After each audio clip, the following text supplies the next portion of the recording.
Let's solve the equation 2 sine squared of x minus 1 equals 0 for x between 0 and 2 pi. Let's solve this step by step.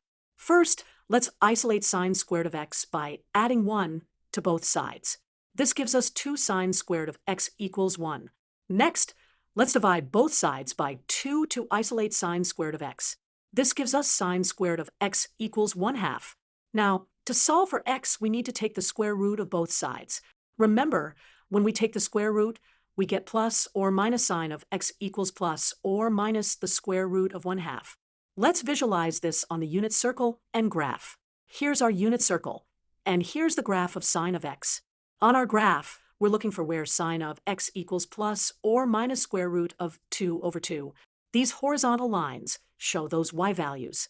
The points where these lines intersect our sine curve give us our solutions.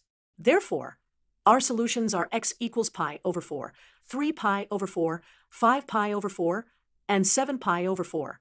Let's verify these solutions satisfy our original equation. When we plug in these values for x, 2 sine squared of x minus 1 equals 0.